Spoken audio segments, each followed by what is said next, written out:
So how do you feed your soul? Now, I've talked about the four different pillars of a relaxed male. And you got your man's mind, man's body, man's soul, and man's community. Don't focus a whole lot on the soul. And wanted to just kind of touch base, and let's look at this a little deeper this week. How do you properly feed your soul? We're going to be talking about that this week on episode 188 of The Relaxed Male. This is The Relaxed Male, a show that comes to you each week helping men to remove the nice guy from their life so they can actually live their life on their terms.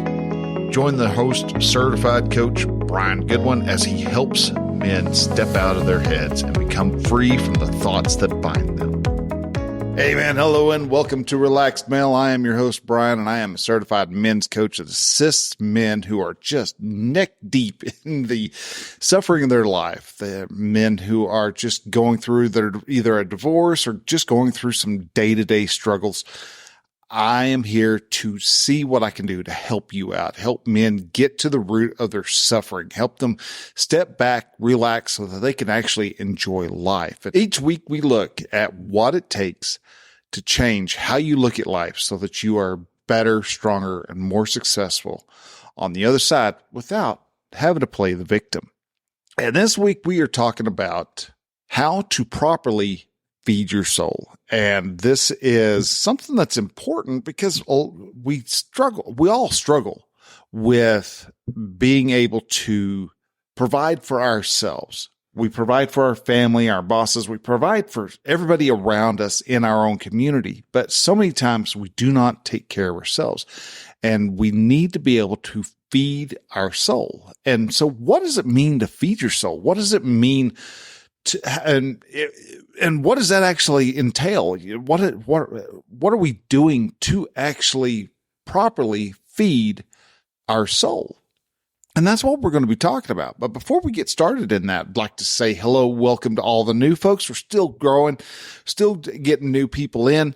Still, you can tell we're in summer. People don't listen to podcasts quite as much during the summer, apparently, because they're all out driving, enjoying the weather and all that good stuff. And what happens is, you start trying to listen to a podcast and you get the wife or the kids complaining about, oh, let's listen to music instead. So yeah. Okay. Our numbers this month are still down a little further than what I'd like for them to be. But at the same time, dude, it's okay. It's cool. We're growing still. We're still up and to the right.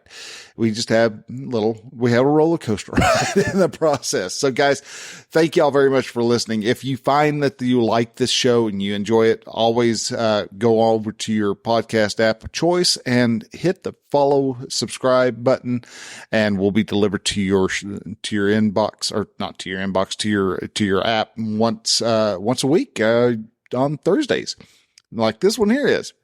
So anyhow, let's go ahead and let's get ourselves started, because I'm just standing here rambling at the moment. So how do you properly feed your soul?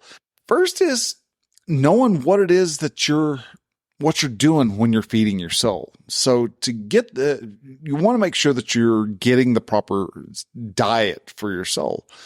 Because remember, we're all pretty much garbage in, garbage out type of people. So if we're putting a whole bunch of, crap and stuff into our soul, we're going to be very crappy. So if you're running around trying to, you're trolling other people, you're making trouble, well, your soul is not going to be nearly as healthy as if you were doing something that was actually good for it. We have, as anything else, we have to be able to consciously and intentionally be taking care of our soul.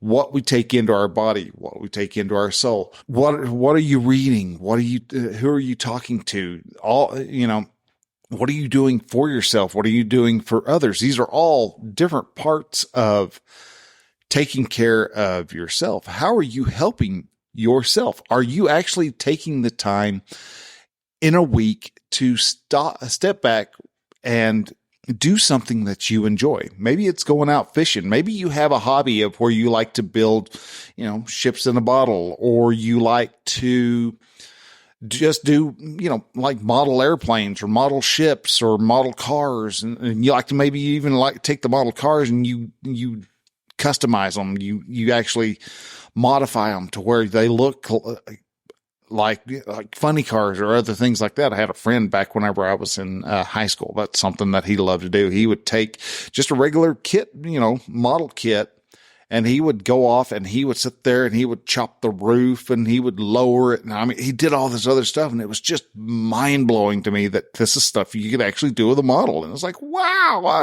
how do you do that? And he tried to show me, but at the same time, it's like going, dude, that's way too much more detail than I care to mess with I'll just glue doors on and everything together and just call it good. So, but when it comes to your habits and the health of your soul, the main point is you want to make sure you take care of yourself, like setting boundaries. I want the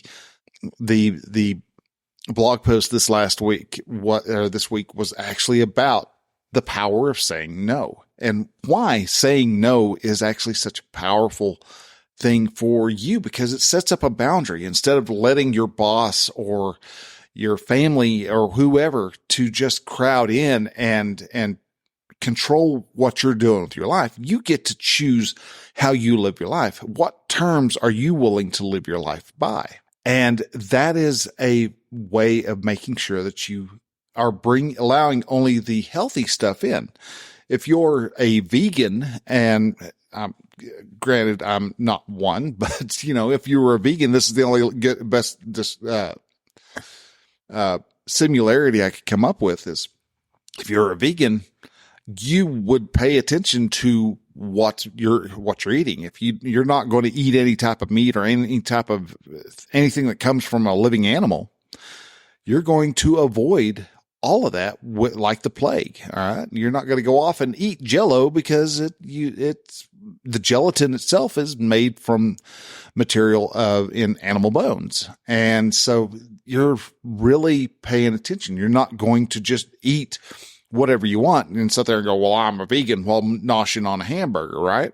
Your soul's health also is contingent upon who you are talking to. If you've got a whole bunch of friends who are nothing but a bunch of negative Nancy's, you're not going to be the best, most, positive person in the world. If you've got people who are just standing around, always complaining, maybe at work, you hear a bunch of guys talking about how awful the boss is, you're going to have trouble not joining in with that group. It's kind of the same way as I think I've used the example before of show me your friends, I'll show you your future, or you're the average of the 5 people you spend the most time with. That is, who are you talking to? If you're talking to somebody who is always looking at the brighter side of things, if you're talking to people who don't see a limitation in front of them, they just see opportunity, your soul's going to respond to that a lot more than if you say, I think I'm going to go to the movies tonight, and you're going to go, and everybody else is around you's going, well, I don't know why you want to do that. And there's nothing but crap movies on these days, and everything's all no good and blah, blah, blah. You're not going to you're not going to want to hang out with them. If you're really trying to build your soul up, your soul will pull you away from people who are opposite of who you are, unless you keep forcing yourself into that situation. If you've got friends who are always trying to tear other people down and you refuse to distance yourself from that, you're going to become like them every single time. So you want to make sure you understand and start building up that, your band of brothers. Make sure that band of brothers is a positive, noble group of men. These guys are also driven. They're wanting to try to get their businesses going. Maybe they do have a business and they're trying to grow the business and they've decided to pull you along. Great. Awesome. You get to do that and you get to learn from them. You get to learn all the great things that happen when you are in a positive situation like that. And also when it comes to people you're talking to, how often are you talking to them? Is it once every 4 months, or is it once a day to once a week? Big difference there. And you want to make sure, you can hang around, a bunch of negative Nancy's once every 4 months and still pretty much be okay. But if you're hanging out with them every single day, you're going to get wore down a lot more. A good example of this is if you were new to a neighborhood. Say you were a kid, you were new to the neighborhood, you were going around, you met some guys and they were all kind of hanging out and stuff. And they just like, hey, what's going on? Not much. And you all develop a tentative relationship with each other. They pull up to your house one day and go, hey, come with us. And so you, all right, cool. I don't have anything to do. You jump in the back seat and you take off. You then are taken to, say they stop in front of a liquor store. They walk in, and a few short moments out, they come walking a little faster out, climb in the car and take off. Didn't really think anything of it. But then, that happens 2-3 times and decide, yeah, I'm going to go ahead and get something to drink too. So you go in with them. And while you're in there, you see the guys you're hanging out with, they walk over to whatever type of alcohol they like, and they grab a bottle and stick it under their arm and very quickly walk back out. You know, they just stole. You don't say anything because they're kind of your friends, and you don't want to stir up trouble or anything like that. So you hold off and you go ahead, go over to the counter, you pay for your bottle, and out to the car you go. And they ask you, well, why didn't you just take it? I'm like, well, because you don't steal. Oh, everybody steals. Blah, blah, blah, blah, blah. And they carry on. Couple days later, same thing happens. Again, you're, all right, but it's not as strong of a type of reaction. Eventually, you're joining in with them. You're taking alcohol, you're sticking it under your coat, and you're scurrying out.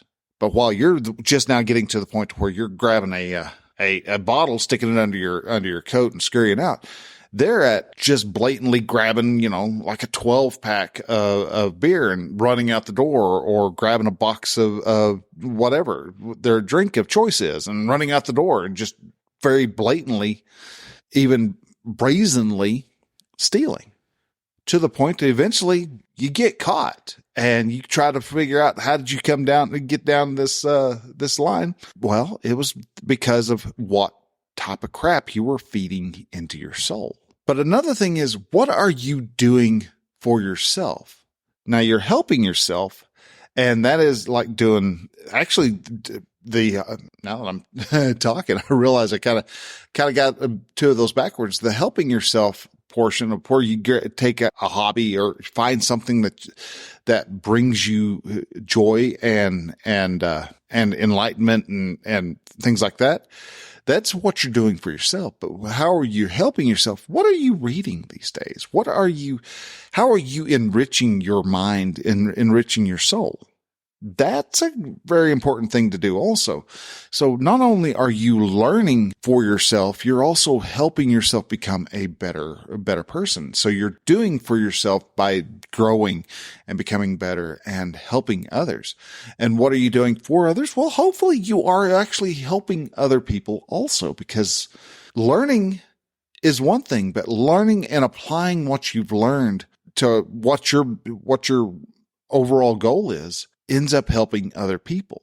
What is it? Whenever I'm saying feeding your soul, what are we actually talking about here? Well, feeding your soul is finding your passion. What are you doing to actually feed your soul? Your soul hungers for doing something that it was called to do. For me, I love coaching. I'm all about coaching and helping men who are going through a divorce, helping men going through just the thick part of their life, and just there's lots of stuff going on, and they don't know what to do. That they're starting to turn to coping mechanisms like drinking some alcohol.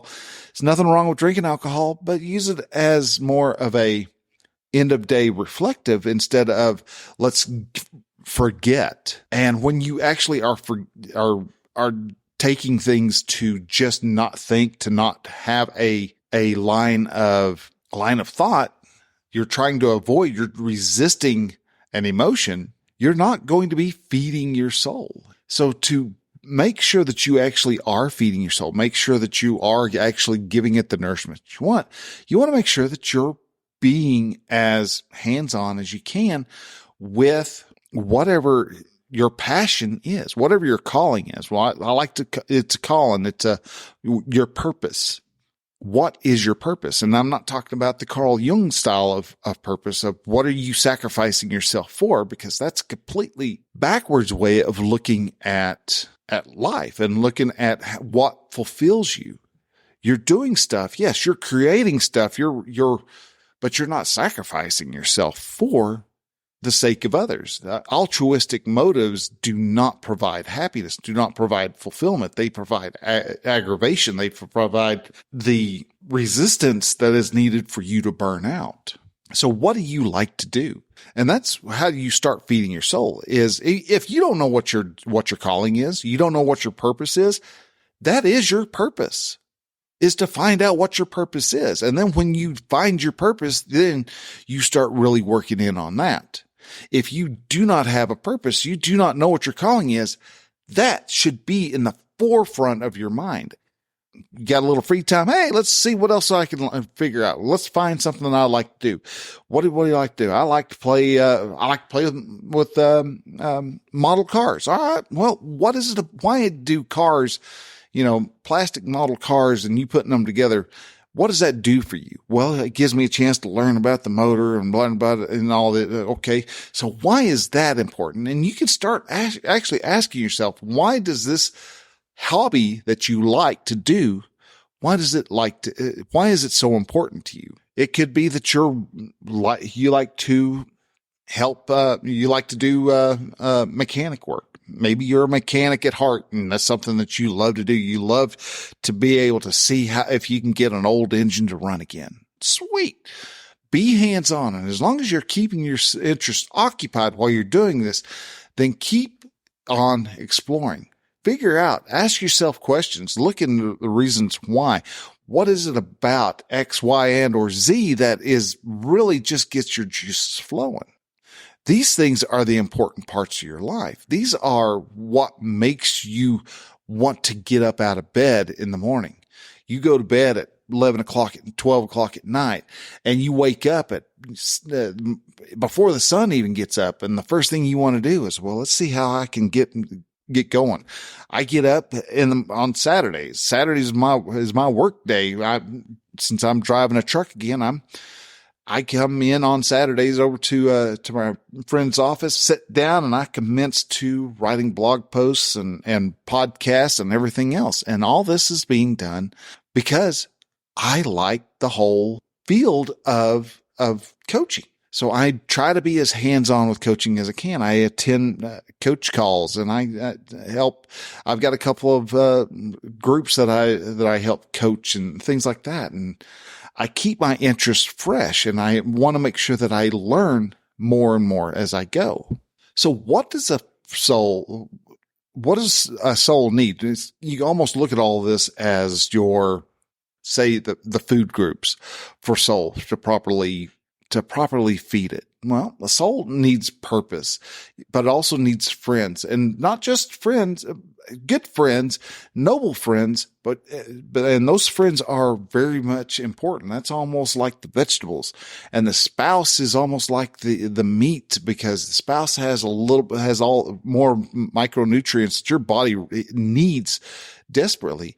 But your soul and you need somebody to lead. So that is your family also. And then you have, and all that, you need to start having a reason to laugh and a reason to just flat out try. Want to know what your why is and follow that why, because when you do not have that why, that's when you open yourself up for stagnation. And when you become stagnant, it's like a stagnant pond, man. Water's not flowing. It gets really smelly and stinky and very unhealthy. And I want you to be as healthy as possible. I want you to be driven to go out and do what it is you love to do. Maybe you love to collect magazines. Maybe there is something in magazine collecting that you have the have a calling to do. And you can take that, and it don't necessarily need to take your calling and turn it into a business. But so many times our passion is so great that it has no other way to grow than to become a business. Because when you are doing something that you truly love and you're truly passionate about, you have a light within you, and that light glows. It attracts those people around you. First, friends and family, they kind of look at it and come around and ask them, what in the world is it that you do all the time? And that continues to expand. And all of a sudden you have more people around you, and all of a sudden they're wanting to give you money to have a sampling of your light. So get out there, try stuff, learn stuff, grow from it, because it all does wonders for you. And if you're struggling with it, that's fine. You're not going to find your purpose tomorrow. Well, you may, but most of us don't. I've been searching, and it didn't find my purpose until I was 45. And I've been able to do it for the past 5 years now. So yes, I am a 50-year-old dude now. And it's taken me this long to find. Now, was I actively looking all that time? No. And there's going to be times where you're going to have other stuff in front of you that warrants your attention a lot more than people who are than other times. There are going to be people who are coming at you and wanting to distract you from what it is you're doing. Your family may have their own set of thoughts, and they wonder, why are you doing this? Why does this become all of a sudden very popular and very important to you? Those answers are just their own. Those are your answers. You can tell them what you want, but those answers are going to just be your answers. They're not going to be answers to their questions, because what they're really wanting to know is, how do I find my purpose? How do I find my why? If I find my why, am I going to have that same light that's shining in you? Am I going to have that fire in the belly that you seem to have? And there's those who think that that they can't find their why. And so they're going to be very almost aggressive to why to your cause. Well, that's just not going to work. Blah, blah, blah, blah. Well, your Uncle Leroy is not going to like the fact that you're trying to write scripts, because when he was your age, he wanted to write scripts, and he went to Hollywood, and your uncle tried and tried and tried, and he came home broke. So why would he want to see you go through that same type of process, go through that same type of anguish, that same frustration that he was going through before? You see, we all are acting upon this line of thoughts and experiences that we've had. So yeah, is your uncle wrong that, you're possibly going to starve to death and you're not going to make any money? No, he did. He didn't make any money off of it. He came home and started working at the furniture store and buried his dream. Yet you also have the chance. And if you do become popular and you do become successful with it, then guess what? He's going to wind up being angry at you because you were able to accomplish what he wasn't. We all have our thoughts, and we're going to hold off and deny our souls food from time to time just because of a thought. It's not worth it. It's not, we don't have the courage to step out and do what it is that we want to do. So this is a common issue. This is why so many of us men don't have the power to find our happiness, because we deny ourselves the ability to chase our dream. We deny ourselves the opportunity to find fulfillment and enrich our lives, because we hear everybody who has tried and has failed at something, and they actually failed because they gave up, and they don't want other people to do something that they weren't able to do, but they also care about their loved ones. So feeding your soul gives you the power. And that's one reason why you want to have men in your corner who are willing to watch and cheer you on as you continue to feed your soul, and you see your soul growing and developing and blooming and just becoming this awesome being. If you can do that, you're going to find your reason to try. And I hope you do. I hope you become successful at everything you do. I want you to try and try again and be okay with those failures, because those failures aren't that you're a loser. Those failures are just because you learned a way for something to not work. So can you go on? Can you feed your soul? If you want help feeding your soul, let me know, because the next step in all of this is reaching out, touching base, saying, hey man, how can I feed my soul? And let me tell you that one of the best ways that you can feed your soul is to take the next step and get coached. You can do it the other long, hard way, but it is going to be longer. It may end up taking you 10 years before you can find out what it might take you only a year in coaching, because we're not going to let you fall into the trap of, well, I'll work on this more later. No, we're going to sit there. Coaches will sit there and lean on you, going, keep trying. What failed? Why did it fail? All right, we now know. Let's go. You can become great. You can properly feed your soul with the help of a coach. So if you like, go to relaxedmale.com/coaching or follow the link in the show notes, and I will help you see what it takes to actually become a great man, and help you become the father that your children want, help you become the friend that the men in your community need you to be. So guys, with that, I want to say thank you very much for taking the time to listen. If you heard anything in here that just rang a bell, it resonated with you on a deep, deep place, then share this out. Share it on Facebook, Twitter, Instagram, Threads. Share it with everywhere that you can think of. Let other guys know, hey, there's a show out there called The Relaxed Male, and man, this guy is helping change men's lives. Let them know. Tell them why. Share it as just as a text message. Most of the places you can hit the share button, and in there is text messaging, and you share it out to one particular friend that you know could stand to hear this, and go and tell them why. Tell them exactly, man, this is speaking to me, telling me that you needed to hear this. And so I wanted to make sure you heard it. So guys, with that, thank you very much for listening. Y'all take care, and we will see y'all next week. Till then, bye.